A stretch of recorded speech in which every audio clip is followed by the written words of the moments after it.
بسم اللہ الرحمن الرحیم والصلاة والسلام علی رسولہ الکریم وعلی آلہ وصحبہ اجمعین۔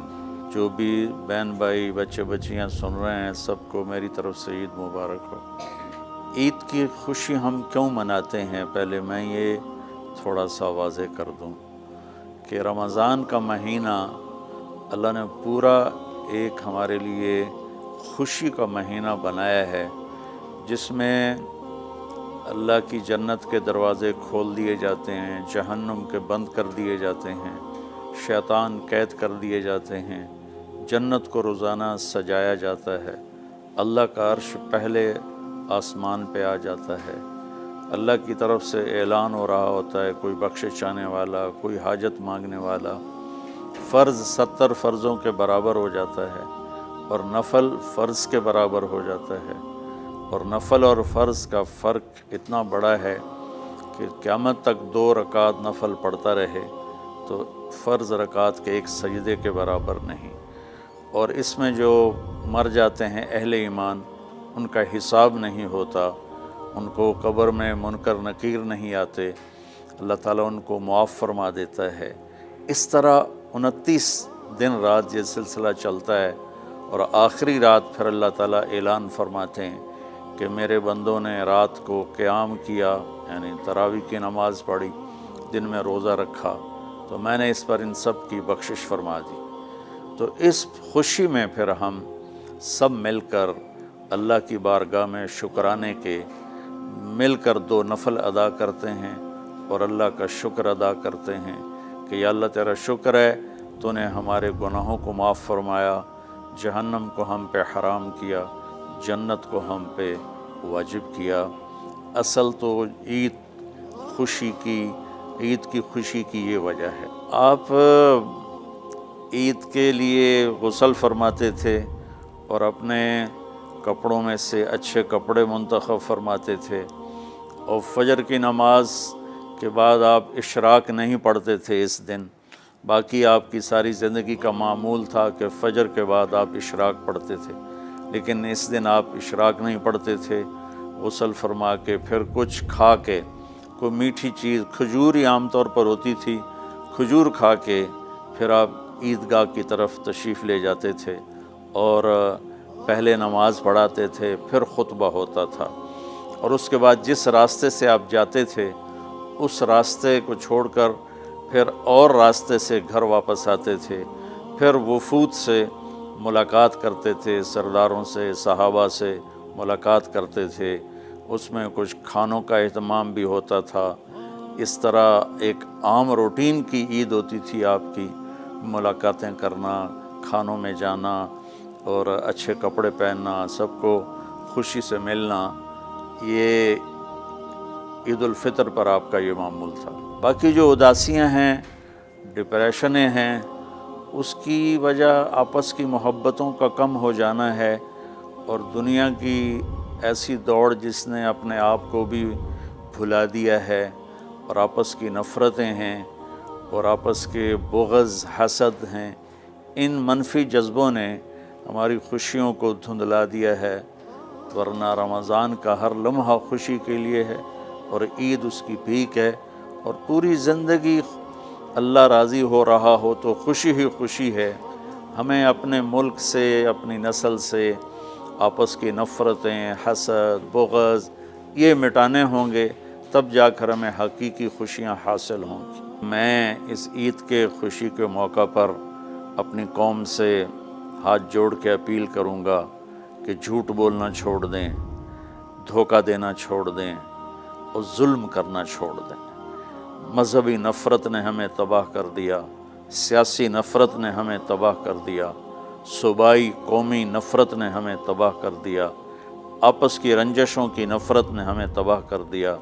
میں ساری قوم کے سامنے جھولی پھیلا کر چاروں صوبوں کے رہنے والوں سے اور ہر مکتب فکر سے متعلق اہل ایمان سے یہ درخواست کرتا ہوں کہ آئیں ہم سچائی کو اپنا ساتھی بنائیں اور دیانتداری سے اپنے آپ کو آراستہ کریں اور انصاف کا ساتھ دیں، نہ ظالم بنیں نہ ظالم کا ساتھ دیں۔ اسلام 2 چیزوں کا مجموعہ ہے، ایک اللہ کا حق ہے جو عبادات کی شکل میں ہے، اور ایک اللہ کے بندوں کا حق ہے جو اخلاقیات اور معاملات اور معاشرت کی شکل میں ہے۔ یہ دونوں کمپلسری پیپر ہیں، دونوں لازمی پیپر ہیں، ان دونوں میں پاس ہونا ضروری ہے۔ میری نماز اچھی ہے لیکن میری دکان پہ جھوٹ ہے تو نماز اس جھوٹ کی کمی کو پورا نہیں کر سکے گی۔ میری دکان پہ سچ ہے لیکن میں نماز نہیں پڑھتا تو میرا یہ سچ بولنا میرے نماز کی کمی کو پورا نہیں کر سکتا۔ اللہ کے نبی نے دنیا سے جاتے ہوئے 2 لفظوں میں سارا دین بتا دیا تھا۔ جب آپ کے جانے کا وقت قریب تھا تو آپ 2 لفظ دہرا رہے تھے، الصلاۃ وما ملکت ایمانکم، میری امت میرے بعد ایک نماز نہ چھوڑنا، اور ایک امت کے غریب مسکین لوگوں سے، نوکر غلاموں سے اچھا سلوک کرنا۔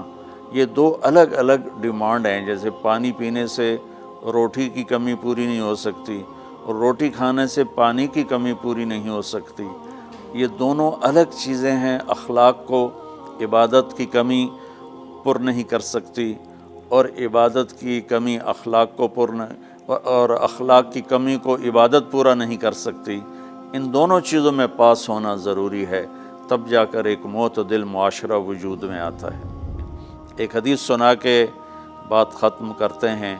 میرے نبی وضو فرما رہے تھے تو صحابہ آپ کے وضو کا پانی گرنے نہیں دے رہے تھے، نیچے سے لے کر کوئی پی رہا تھا، کوئی منہ پہ مل رہا تھا۔ تو آپ نے فرمایا ما یحملکم علی ھذا، یہ کیا کر رہے ہو؟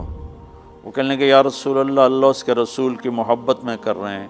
تو آپ نے فرمایا میں تمہیں بتاتا ہوں اللہ اس کے رسول سے محبت کرنے والا کون ہوتا ہے۔ فَلْيُصْدِقِ الْحَدِيثَ اِذَا حَدَّثَ، اللہ رسول سے محبت کرنے والا وہ ہوتا ہے جو ہمیشہ سچ بولتا ہے۔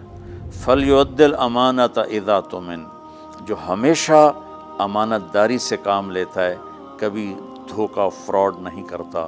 فَلْيُحْسِنْ جِوَارَ مَنْ جَاوَرَهُ، اور جو ہمیشہ اپنے پڑوسیوں کے ساتھ اچھا سلوک کرتا ہے، پڑوسی اپنے ہوں، غیر ہوں، مسلم ہوں، نان مسلم ہوں، وہ ان کے ساتھ اچھا سلوک کرتا ہے۔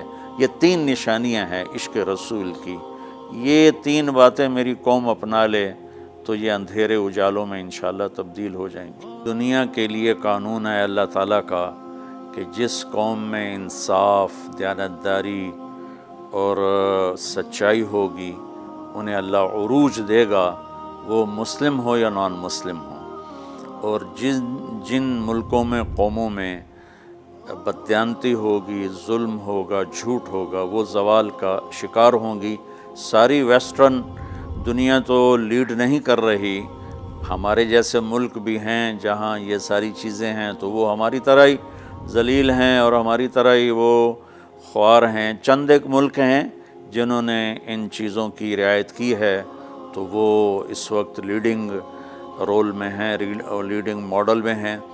تو دنیا کے لحاظ سے تو یہ قانون ہے کہ سچائی، دیانتداری اور انصاف قوموں کو اونچا لے جائے گا۔